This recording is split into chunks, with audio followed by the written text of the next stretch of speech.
মোদির হীরা রাজ্যে বিষে পরিণত হয়েছে দলীয় প্রার্থীর সমর্থনে এক সভায় মন্তব্য করেন কংগ্রেস নেতা গোপাল রায়। শূন্যপদ পূরণ মিস কলে চাকরির প্রতিশ্রুতি দিয়েছিল বিজেপি, ক্ষমতায় বসে এখন বেকারদের পান দেখান গোপালনের কথা বলছে শাসক দল। প্রতিশ্রুতি খেলাপ করা সরকারের কড়া সমালোচনায় মুখর হন কংগ্রেস নেতা গোপাল রায়। পশ্চিম আসনের কংগ্রেস প্রার্থী সুবল ভৌমিকের সমর্থনে সভা হয় রাজধানীর রামঠাকুর সংঘে। সেই সভায় শাসককে বিদ্ধ করেন গোপাল বাবু। পাশাপাশি তিনি নরেন্দ্র মোদীর হীরার সমালোচনা করেন। গোপাল রায়ের মন্তব্য, রাজ্যে মোদীর হীরা এখন বিষে পরিণত হয়েছে। মিস কল করলেই চাকরি বাড়িতে লেটার অ্যাপয়েন্টমেন্টটা রেখে যাবে, মিস করলে চাকরি। মানুষ আনন্দিত, উল্লসিত। আমার পাড়ার আমাদের জগন্নাথের ভাই বোনেরা, বন্ধুরা সবাই উল্লসিত, বাড়ি বাড়ি চাকরি হবে। আবার বিপ্লব বাবুর কথা কিন্তু অ্যাফেক্টিভ। উনি তো বাংলাটা মোটামুটি ভুলে গেছেন। হয়ে जाएगा नौकरी,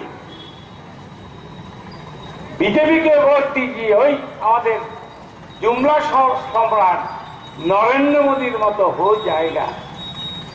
আমাদের এখানকার কিছু লোক মুখ্যমন্ত্রী হওয়ার পর ওনার কাছে গেলেন, আপনি বলা হয়, আপনি তো বলেছেন নমস্কার মুখ্যমন্ত্রী, আমাদের তো চাকরি, আমরা তো আমার ছেলে মেয়ে ভাই বোন, আমাদের মহিলারাও গেছেন, পুরুষেরাও গেছেন, চাকরি চাকরি উনি ভুলে গেছেন।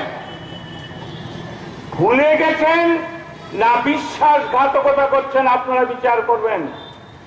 উনি বললেন আরে কি চাকরি নিয়ে আয়, আরো দেখা না দর্শন, নির্বাচন আগে পিঠে হাত নমস্কার, আর পরে দর্শনে দেখা করতে গেছেন। বলেন না না চাকরি টাকরি দিতে পারবো না, কি পানের দোকান খুলে দাও।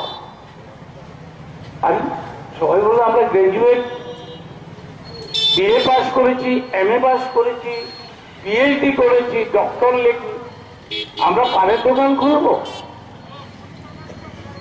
এরপরে আবার কিছুদিন পরে আরেকটা বেকারদের লোক গেলেন, বিপ্লব বাবু আপনারা তো বলেছিলেন ঘর ঘর মে নৌকরি হোগা, যে আমরা তো বিএ পাস, ডক্টরেট আছি, এমএ পাস আছি, আমাদের ব্যবস্থা তো।